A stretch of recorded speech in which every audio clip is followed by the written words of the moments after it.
बिस्मिल्लाहिर्रहमानिर्रहीम। अस्सलाम वालेकुम। Welcome to Sheri novels arc. कहानी शुरू करने से पहले चैनल को सब्सक्राइब कर लें और बेल बटन दबाकर नई कहानियों का नोटिफिकेशन हासिल करें। शुक्रिया। सिकंदर ने हाथ में बंधी घड़ी को देखा। 12 बजने में 2 मिनट बाकी थे। उसने जल्दी जल्दी चाकू निकाला और कुछ पढ़कर चाकू पर फूंक मारी।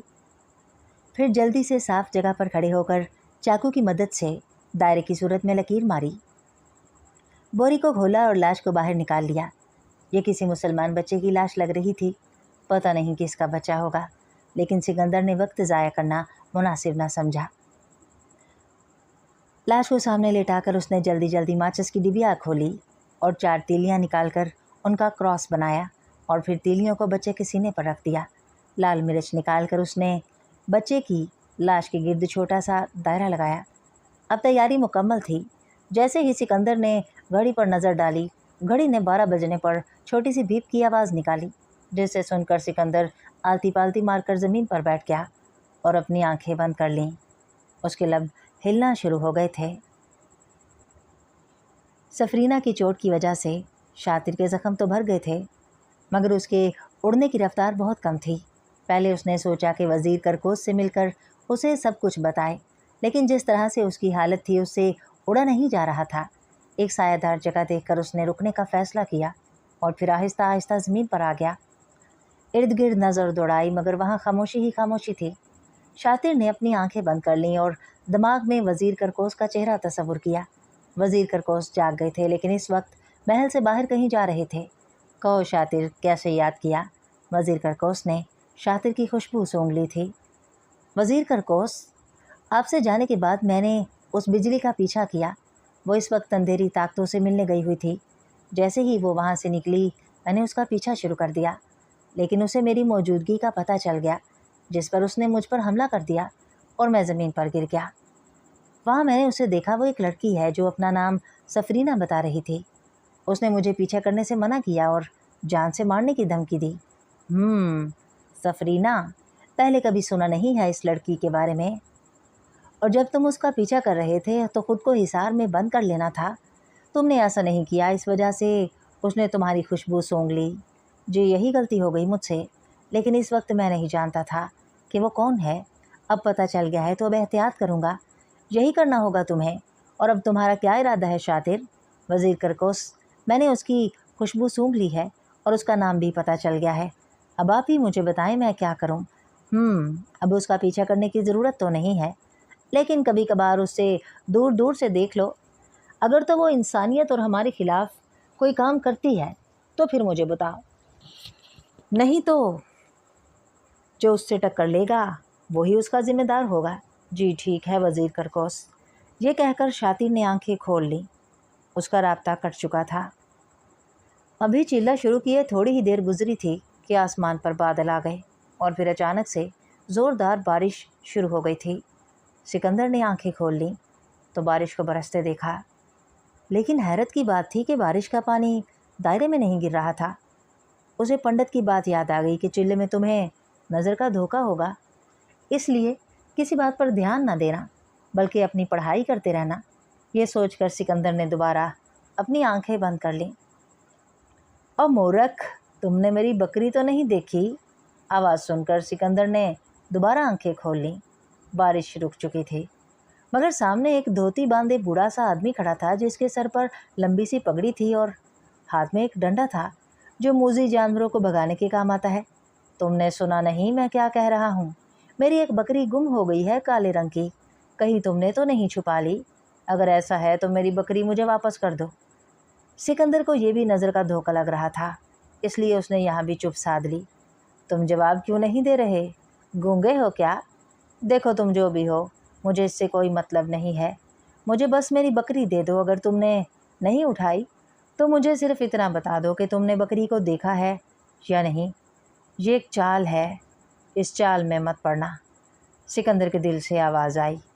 लगता है तुम बहरे भी हो। मुझे तो तुम शक्ल से चोर लग रहे हो। सीधी तरह बताओ कि मेरी बकरी देते हो या नहीं। सिकंदर अपने जाप में मसरूफ़ रहा। मेरा ख्याल है तुम ऐसे नहीं बताओगे।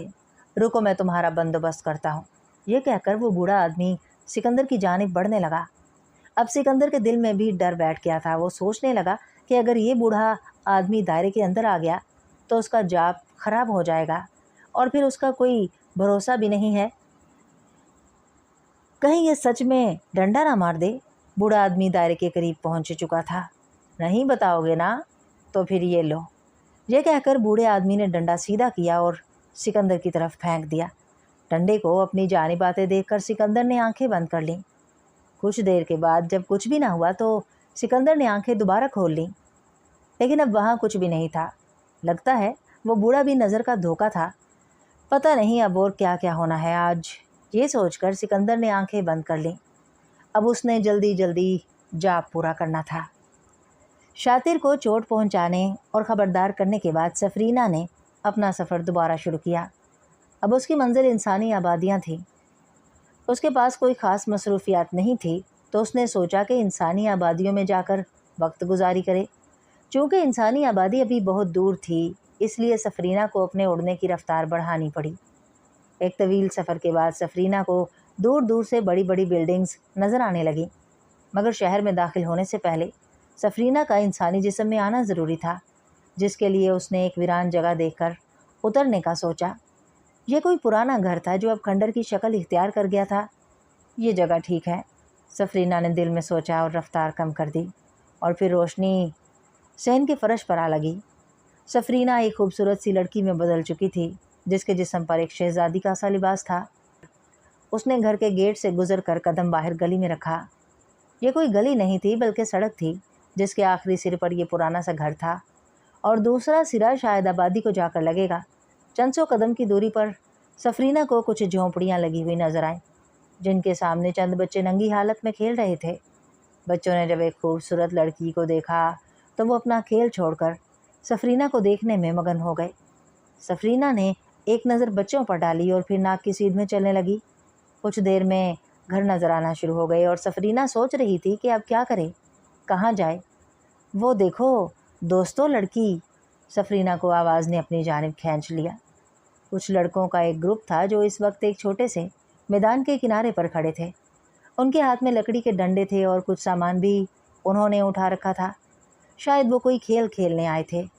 سفرینہ کو دیکھ کر لڑکوں نے آواز کسنا شروع کر دی، لیکن سفرینہ ان سے بات کرنے کے موڈ میں نہیں تھی۔ اچانک ایک لڑکا اپنا سامان دوسرے لڑکے کے ہاتھ میں تھما کر سفرینہ کی جانب قدم بڑھانے لگا اور پھر نزدیک پہنچ کر سفرینہ کے آگے کھڑا ہو گیا اور رستہ بند کر دیا۔ کون ہو تم اور اکیلی یہاں کیا کر رہی ہو؟ لڑکے نے سوال پوچھا۔ دیکھو لڑکے، تم جو بھی ہو میرے سامنے سے ہٹ جاؤ، نہیں تو تمہارے لیے برا ہوگا، سفرینہ نے لڑکے کو خبردار کیا، مگر لڑکا شاید سفرینہ کو ایک عام سی لڑکی سمجھ رہا تھا۔ دوستو دیکھو ذرا، اس لڑکی کو دھمکی دے رہی ہے مجھے۔ لڑکے نے یہ بات اپنے دوستوں سے کہی تھی۔ مجھے لگتا ہے تم بن سور کر اپنے یار سے ملنے جا رہی ہو۔ ارے مجھے بھی اپنا یار سمجھ لو جانے من، ہمیں بھی اپنا کچھ وقت دے دو، ہم بھی تمہارے چاہنے والوں میں سے ہیں۔ اب لڑکے کی باتیں سفرینہ کے لیے برداشت سے باہر ہو رہی تھیں۔ اس نے لڑکے کو سبق سکھانے کے لیے آنکھیں بند کر لیں۔ ابھی اس کی آنکھیں بند ہوئیں کہ اس کے جسم نے ایک زوردار جھٹکا کھایا۔ ایک تو میں ان انسانوں کے بچوں سے تنگ آ گئی ہوں، جو ہر کوئی منہ اٹھائے سفرینہ کو غلام بنانے چل پڑتا ہے۔ سفرینہ نے یہ بات اونچی آواز میں کہی تھی، جسے لڑکے نے بھی سن لیا۔ دیکھو لڑکے، تمہیں میری بات سمجھ میں نہیں آئی، اس لیے میں تمہیں 10 دنوں کی سزا دے رہی ہوں۔ میں تمہارے ہاتھ اور پیر توڑ کر جا رہی ہوں، جو 10 دن بعد خود بخود ٹھیک ہو جائیں گے۔ تمہارے لیے سبق ہوگا، آئندہ اکیلی لڑکی دیکھو تو اسے اپنی بہن سمجھنا۔ جیسے ہی سفرینہ کی بات مکمل ہوئی، لڑکا زمین پر گر گیا۔ اس کے ہاتھ پیر الٹی جانب میں مڑ گئے تھے۔ جب تک اس لڑکے کے باقی دوست قریب آئے، سفرینہ بجلی کی شکل میں ڈھل چکی تھی اور پھر بجلی آسمان کی جانب اڑنے لگی۔ کھلے آسمان میں پہنچ کر سفرینہ نے اپنی آنکھیں بند کر لیں اور تصور میں اس جگہ کو دیکھنے لگی جہاں اسے قابو میں کرنے کے لیے وہ انسان بیٹھا ہوا تھا۔ یہ جگہ اس کی دیکھی بھالی تھی۔ آج سے چند سال پہلے بھی ایک ہندو آدمی نے یہی اسے قابو میں رکھنے کے لیے چلہ لگایا تھا، اور آج ایک اور انسان بھی اسی جگہ پر بیٹھا اس کی غلامی کا چلہ کاٹ رہا تھا۔ तुम लोगों ने आखिर सफरीना को समझ क्या रखा है कि जिसका दिल चाहा वो सफरीना को गुलाम बनाने के लिए चल पड़ता है। इस वक्त सफरीना के चेहरे को गुस्से ने गजबनाक बना दिया था। उसकी खूबसूरत आंखें शोले बरसा रही थी। अगर वो इंसान उसके सामने होता तो शायद सफरीना उसे ज़िंदा चबा जाती, लेकिन इस इंसान की खुशकिस्मती कि वो सफरीना से बहुत दूर बैठा हुआ था। देखती हूँ तुम मुझे कैसे अपना गुलाम बनाते हो। ये बात सफरीना ने आंखें खोलकर कही थी। सफरीना ने अपने जिस्म को आगे की जानिब धक्का दिया और फिर रोशनी एक समत में उड़ने लगी। सिकंदर, बंद करो ये सब, तुम्हें अपने बूढ़े माँ बाप का वास्ता, नहीं तो ये लड़की हमें मार डालेगी। एक मानूस सी आवाज़ सिकंदर के कानों से टकराई और उसने झट से आंखें खोल दी। आगे का मंजर देखकर सिकंदर का दिल हलक में आन अटका। उसके माँ बाप और छोटा भाई खून में लथपथ ज़मीन पर लेटे हुए थे और एक 10 साल की बच्ची उन पर खंजर से वार कर रही थी। यही है ना तुम्हारे माँ बाप? देख लो जी भर के इन्हें। आज ये उनकी आखिरी रात है, फिर तुम इन्हें कभी ज़िंदा नहीं देख सकोगे। बच्ची ने चिंघाड़ते हुए कहा। बेटा, हमें इससे बचाओ, हमें मार डालेगी ये। चिल्लाओ और चिल्लाओ, आज मैं देखती हूँ तुम्हें मुझसे कौन बचा सकता है। बच्ची की दहशतनाक आवाज़ सिकंदर को सुनाई दी। सिकंदर के लब हिलना बंद हो गए थे। उसकी आंखें पथरा सी गई थीं। उसकी समझ में नहीं आ रहा था कि ये क्या माजरा है। कैसे उसके माँ बाप और भाई यहाँ तक आ गए और वो ज़िंदा है। ये सब सोचकर सिकंदर का दिमाग माउफ हो गया। तुम सबको क्या लगता है कि तुम्हारा बेटा तुम्हें मुझसे बचा लेगा? आज तुम सब की मौत यकीनी है। कलमा पढ़ लो तुम सब। ये कहकर बच्ची ने अपना हाथ बुलंद किया। सिकंदर को बच्ची के हाथ में खंजर नजर आया। ये खूनी मंजर देखकर सिकंदर के 14 तबक रोशन हो गए। वो अपनी जगह से उठ खड़ा हुआ। इसके लिए चिल्ले से ज़्यादा माँ बाप और भाई अजीज़ थे। अभी सिकंदर ने कदम बढ़ाया ही था कि सिकंदर को पंडित की आवाज़ सुनाई दी। पागल हो गया है क्या बालिक? तुम्हारे माँ बाप तो बहुत पहले के मर चुके हैं। ये नज़र का धोखा है। चुप करके अपना चिल्ला पूरा करो। सब नज़र का फ़रेब है। ये सुनकर सिकंदर ने उठता कदम रोक दिया और फिर सिकंदर के चेहरे पर एक मुस्कुराहट नमूदार हुई। वो अपनी जगह पर बैठ गया और दोबारा से आंखें बंद कर लीं। उसके लब फिर से हिलना शुरू हो गए। अचानक एक ज़ोरदार चीख सुनाई दी। सिकंदर ने आंखें खोलकर देखा तो सामने कोई इंसान नहीं था। सब कुछ गायब हो चुका था। पहली रात अपने इख्तिताम को होने वाली थी और रोशनी होने में थोड़ी ही देर बाकी थी। सफरीना जब शहर के करीब पहुंची तो उस वक्त दिन के 11 बज रहे थे। वो इस इंसान से दूबदू मिलना चाहती थी। वो देखना चाहती थी कि आखिर ये किस तरह का इंसान है जो उसे अपना गुलाम बनाना चाहता है। सफरीना ने उस इंसान का चेहरा दिमाग में बिठा लिया था, इसलिए उस तक पहुंचना सफरीना के लिए ज़्यादा मुश्किल साबित नहीं हुआ। यह कोई बड़ी सी इमारत थी जिसका आखिरी सिरा आसमान की बुलंदी को छू रहा था। जैसे ही सफरीना ने बिल्डिंग का दाखिली गेट अबूर किया, गेट पर मौजूद आदमी अपनी कुर्सी से उठ खड़ा हुआ। वो सिक्योरिटी पर मामूर मुलाजिम था। अब वो सफरीना की जानिब बढ़ रहा था। मैडम, क्या तुम किसी को ढूंढ रही हो? करीब पहुंचकर उस आदमी ने सफरीना को मुखातिब किया। तुम्हें कैसे पता चला कि मैं किसी को ढूंढ रही हूँ? सफरीना ने सनग्लासेस अपनी आंखों से ऊपर करके सर पर रख दिया। इस वक्त सफरीना ने एक मशरकी मगर खूबसूरत लड़की का रूप धार लिया था जिसने जीन्स पहन रखी थी। मैडम, हमारा यहाँ 7 साल सर्विस है। हम देखकर बता सकता है कि कौन यहाँ क्या करने आता है। मुलाजिम ने उंगली अपने मुंह में डालकर कुछ बाहर निकाल फेंका था।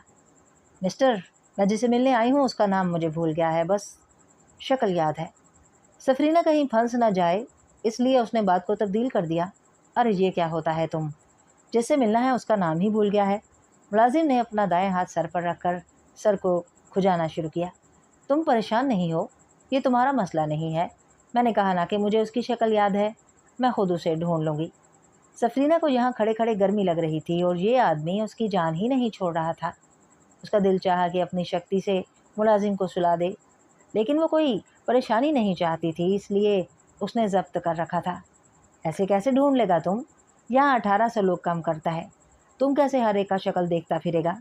मुलाजिम को भी शायद इस लड़की को तंग करने में मज़ा आने लगा था, इसलिए वो उसे जाने नहीं दे रहा था।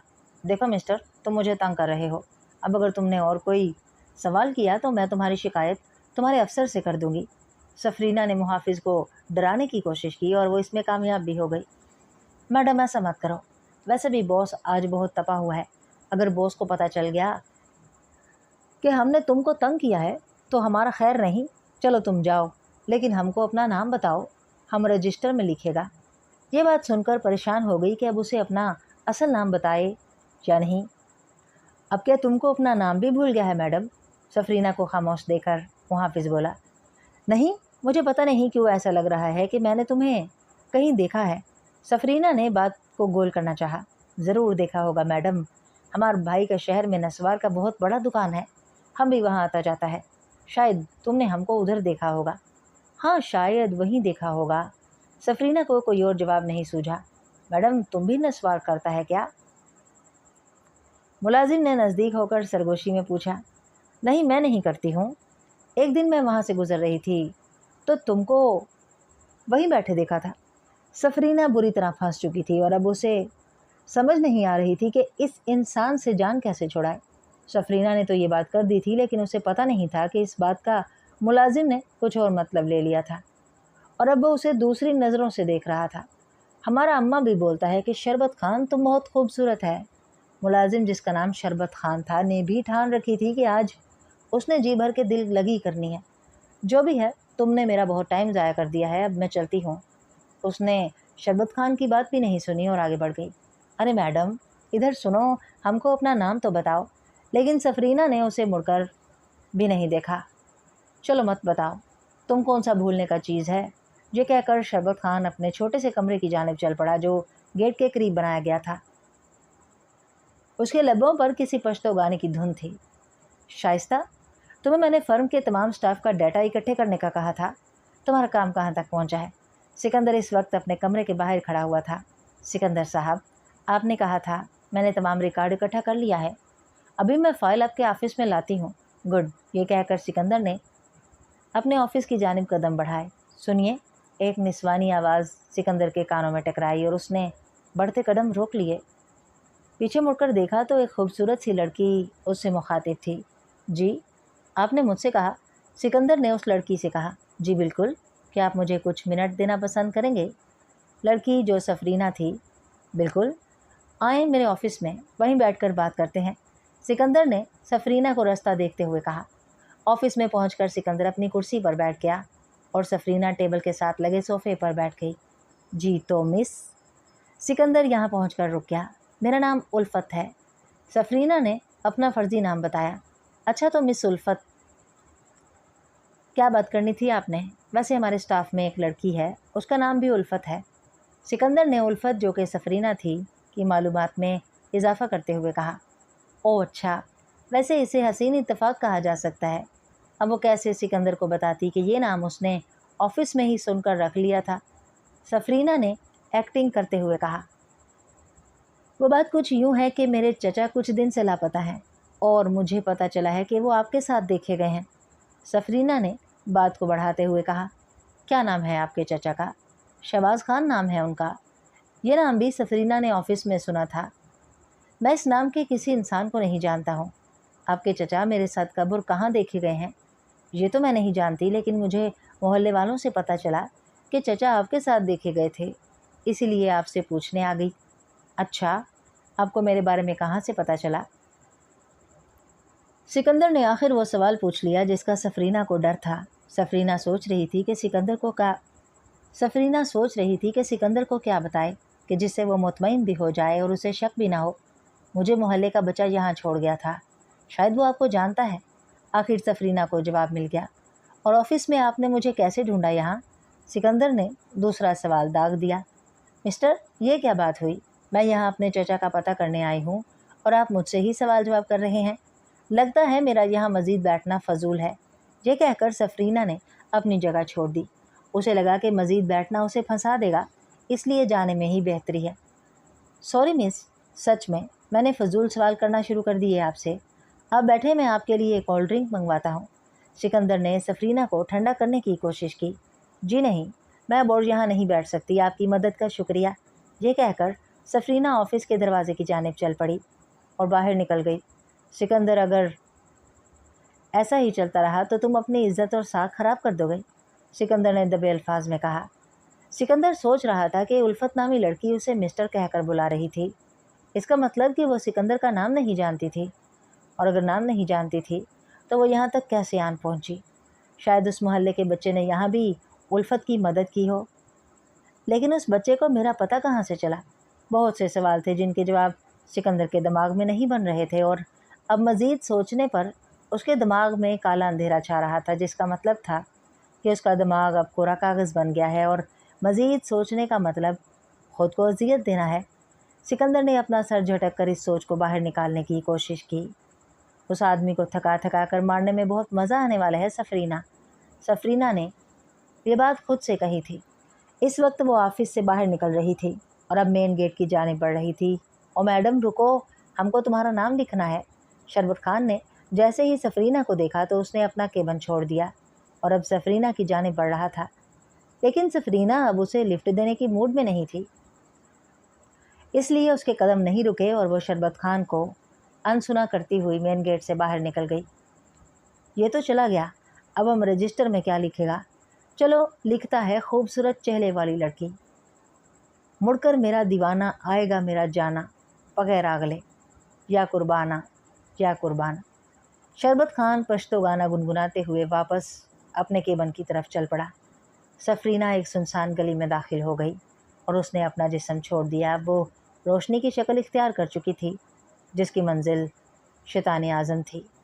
ایموڈیس، جس کا کام انسانوں میں بے حیائی پھیلانا اور میاں بیوی میں جدائی پیدا کرنا ہے، اس وقت شیطان اعظم کو آج کی اپنی رپورٹ پیش کر رہا تھا، اور شیطان اعظم ایموڈیس پر مکمل برہم تھا۔ ایموڈیس، پتہ نہیں کیا وجہ ہے تم اب پہلے جیسے نہیں رہے اور نہ تمہارا کام پہلے جیسا رہا ہے۔ یہ دن کی 2-4 طلاقیں اور زنا کے چند کیسز، یہ تمہارا کام تو نہیں تھا۔ مجھے کام چاہیے، کام جو کام اللہ کو پسند نہیں۔ میں چاہتا ہوں کہ تم وہ کام کرو، میاں بیوی میں پھوٹ ڈلواؤ، ان میں طلاقیں کرواؤ، نوجوانوں میں بے حیائی پھیلاؤ، ان کے لیے راستہ آسان کرو۔ میں نے تمہیں کتنا آسان کر کے دیا ہے۔ آج کل لوگوں کے پاس موبائل ہے، انٹرنیٹ ہے، لیکن پھر کیا وجہ ہے تم اپنے مشن میں ناکام ہو؟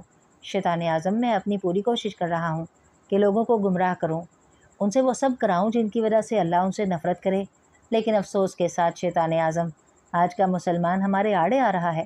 وہ سارا دن گناہ بھی کرتا ہے، جسموں سے بھی کھیلتا ہے، لیکن ان کے پاس وہ طاقت ہے جو ہمارے پاس نہیں ہے۔ ایموڈیس اپنی صفائی میں بولے جا رہا تھا۔ کیا مطلب ہے تمہارا؟ کون سی طاقت ہے ان کے پاس؟ کیا ہم سے بھی طاقتور کوئی ہے؟ شیطان اعظم، ان کے پاس معافی کی طاقت ہے، ڈر کی طاقت ہے، اللہ کی طاقت ہے۔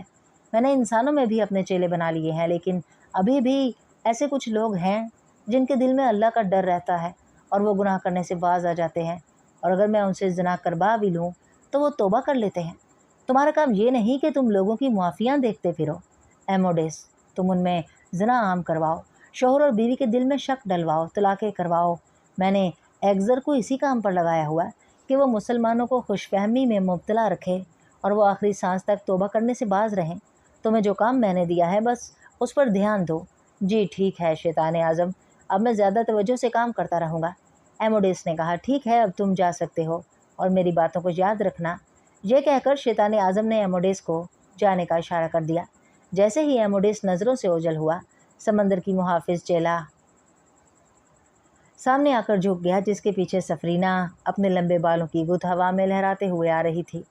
شیطان اعظم نے محافظ کو بعد میں آنے کا کہا اور سفرینہ کے استقبال کے لیے کھڑا ہو گیا۔ آؤ سفرینہ آؤ، مجھے خوشی ہوئی کہ تمہیں اتنی جلد دیکھنا نصیب ہوا، ورنہ تمہارا دیدار تو سالوں میں بھی نہیں ہوتا۔ شیطان اعظم نے خوشامدی لہجہ اپنا رکھا تھا۔ شیطان اعظم، میرے آنے کا ارادہ نہیں تھا، لیکن مجھے آپ سے اور آپ کے محافظوں سے گلہ ہے۔ سفرینہ نے نخریلے انداز میں کہا، میرے محافظوں نے کیا کر دیا؟ مجھے بتاؤ تو ذرا، پھر دیکھوں میں ان کا کیا حال کرتا ہوں۔ شیطان اعظم بھی شاید سفرینہ کے نخرے اٹھانے کے موڈ میں تھا۔ پچھلی بار جب میں یہاں سے نکلی تھی تو تھوڑی دور بعد ہی مجھے اندازہ ہوا کہ کوئی میرا پیچھا کر رہا ہے۔ اتنا تو مجھے پتا تھا کہ کوئی شیطان اتنی ہمت نہیں کر سکتا کہ سفرینہ کا پیچھا کرے، اس لیے میں نے پیچھا کرنے والے کو دھوکہ دیا اور کچھ آگے جا کر پکڑ لیا۔ وہ کوئی جن تھا جو میرے پیچھے پڑ گیا تھا، جسے میں نے زخمی کر کے بھگا دیا۔ لیکن مجھے گلہ آپ سے ہے، کوئی آپ کے سمندری محل کے اتنے قریب تک آ سکتا ہے اور آپ کے محافظوں کو پتہ نہیں چلتا؟ کیا شیطان اعظم اور اس کی سلطنت اتنی کمزور ہو گئی ہے کہ ایک کمزور سا جن بھی اتنے قریب آ سکتا ہے؟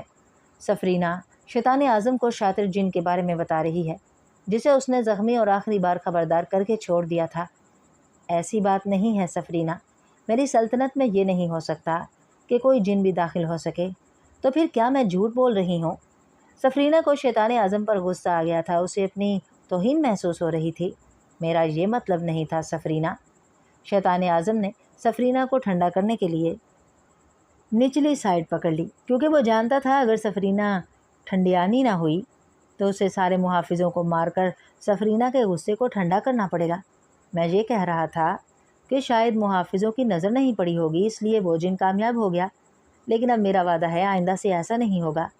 میرا کوئی کچھ بھی نہیں بگاڑ سکتا شیطان اعظم۔ آج تک کوئی ایسا جن، شیطان یا انسان پیدا نہیں ہوا جو سفرینہ کا ذرا سا بھی بگاڑ سکے۔ میں آپ کو بس یہ بتا رہی ہوں کہ آپ اپنی اور سلطنت کی حفاظت کا خیال رکھیں، کہیں ایسا نہ ہو کہ کوئی نقصان پہنچا دے۔ اول تو ایسا ممکن نہیں ہے، لیکن میں پھر بھی دیکھتا ہوں کہ ایسا کس وجہ سے ہوا تھا۔ بالکل، یہ چیز آپ کو ضرور دیکھنی ہوگی۔ اچھا، انسان سے مجھے یاد آیا کہ آج ایک انسان سے مل کر آ رہی ہوں۔ سفرینہ سکندر کے بارے میں بات کرنے جا رہی تھی۔ ہاں ہاں ہاں، مطلب اب کوئی ایسا انسان بھی ہے کہ جس سے سفرینہ خصوصی ملنے گئی تھی؟ مجھے تو اس انسان سے جلن ہو رہی ہے۔ شیطان اعظم نے لفظ خصوصی کو کھینچتے ہوئے کہا۔ آپ غلط سمجھے ہو شیطان اعظم، میرا مطلب یہ تھا کہ اب پھر کوئی ایسا انسان پیدا ہوا ہے جس نے سفرینہ کو غلام بنانے کی کوشش کی ہے۔ تو اب میں یہ سمجھوں کہ وہ انسان اب اس دنیا میں نہیں ہے؟ شیطان اعظم نے ہنستے ہوئے یہ بات کہی تھی۔ فی الحال تو وہ انسان زندوں میں شمار ہے، لیکن آج کی رات اس کی آخری رات ہے۔ اچھا، ویسے اس کی ہمت کی داد دینی کہ جس سفرینہ سے شیطان اور جن بھاگتے ہوں اسے قابو کرنے چلا ہے۔ یہ بات شاید اسے پتہ نہیں ہے، یا اس نے سفرینہ کو مذاق سمجھ لیا ہے، لیکن اس کے زیادہ دن نہیں ہیں۔ جتنا جینا تھا اس نے جی لیا ہے۔ آج رات اس کی آخری رات ہے۔ اچھا شیطان اعظم، میں چلتی ہوں، کیونکہ جس جگہ وہ شیطان چلا کر رہا ہے وہاں اب رات ہو چکی ہوگی اور اب مجھے وہاں پہنچنا ہے۔ چلو ٹھیک ہے، لیکن مجھے اس انسان پر افسوس ہو رہا ہے، بیچارہ کل کا سورج نہیں دیکھ پائے گا۔ شیطان اعظم نے کہا تو سفرینہ نے اس کی ہاں میں گردن ہلائی اور اپنی جگہ سے اٹھ کھڑی ہوئی۔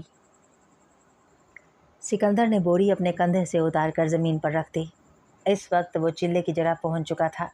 12 بجنے میں آدھا گھنٹہ باقی تھا، اس لیے سکندر کو کوئی جلدی نہیں تھی۔ ایسا انسان جس نے خودکشی نہیں کی مگر موت کی آرزو کرتا رہا ہو، اس کے لیے ڈراؤنی رات کا سناٹا، بچے کی لاش، اکیلی اور ویران جگہ پر چیلا کاٹنا کوئی خوفناک چیز نہیں تھی۔ آج لاش کو دوسرا دن تھا اور لاش کی بدبو ناقابل برداشت ہو چکی تھی۔ سکندر نے جب لاش کو باہر نکالا تو وہ پھول چکی تھی۔ ایسا لگ رہا تھا جیسے کسی نے اس میں ہوا بھر دی ہو۔ سکندر سوچ رہا تھا کہ یہ بھی کسی کا پھول ہوگا جو انتظار کر رہا ہوگا، ماں باپ یا کوئی اپنا آئے گا اور اسے اپنے ساتھ لے جائے گا۔ لیکن نصیب ایک سی چیز ہے جس کے سامنے انسان چاہے زندہ ہو یا مردہ بے بس ہو جاتا ہے۔ پتہ نہیں کیسے سکندر اتنا بے حس ہو گیا تھا۔